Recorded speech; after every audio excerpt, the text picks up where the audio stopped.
In December 2024, a series of tragic events unfolded in Rakhine State, highlighting the ongoing suffering of the Rohingya community. From forced relocations and targeted house burnings to forced labor and displacement, the Arakan army and other actors escalated their actions, leaving thousands in despair. Villagers returned to find their homes looted, and youth were forcibly recruited into militant groups. These incidents underline the persistent challenges faced by the Rohingya, trapped in a cycle of violence and loss. On December 15, 2024, in 𝐓𝐫𝐚𝐠𝐿 South, 𝐒𝐮𝐿 Na, Delhi Village, Rakhine State, the Arakan army ordered displaced villagers to return after more than 6 months but did not allow them access to their original homes. Instead, 80 families were forced to build temporary shelters in paddy fields outside the village using bamboo and tarpaulin. Despite permitting their return, the Arakan army provided no support to help the families rebuild their homes. On December 17, 2024, in Ward No. 2, 𝐒𝐿 Township, Rakhine State, the Arakan army burned down tens of Rohingya houses. The area was left devoid of both Rohingya and Rakhine civilians. This targeted attack displaced the local population further and raised concerns about violence against Rohingya communities. Between October 2 and December 18, 2024, in 𝐓𝐫𝐴𝐚 Township, Rakhine State, the Arakan army reconstructed the 𝐓𝐫𝐴𝐚 bridge using forced labor. Prisoners of war, conscripted militants, and Rohingya laborers were made to work without pay under harsh conditions, with inadequate food and exposure to extreme weather. Many laborers lost their lives during the reconstruction process.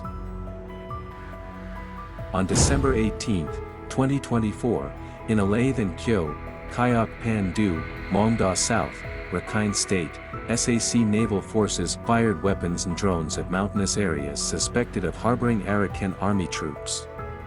In response, the Arakan army used drones to counterattack SAC naval ships, forcing them to retreat to the middle of the 𝐓𝐵 River. This incident highlighted the increasing use of drones in local conflicts. On December 19, 2024, in 𝐒𝐮𝐿 village, 𝐒𝐿 North, Rakhine State, the Arakan army burned down over 30 Rohingya houses. The villagers fled before the Arakan army entered the area. Reports suggested that the Arakan army burned houses incrementally to avoid international scrutiny, causing long-term displacement for the affected community. On December 20, 2024, in Ward No. 4, 𝐓𝐫𝐴𝐚 Township, Rakhine State, the Arakan army burned down 46 Rohingya houses.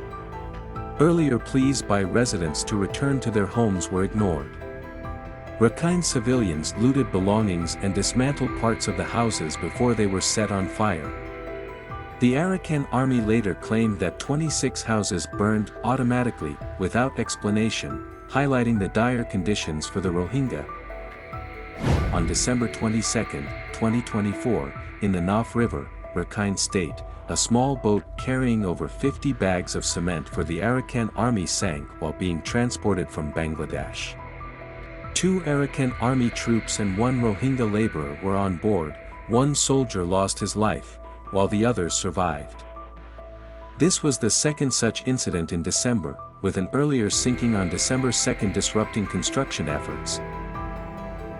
On December 23, 2024, in 𝐒𝐿 Na village, 𝐓𝐫𝐴𝐚 South, Rakhine State, the Arakan army allowed around 150 households to return to their village.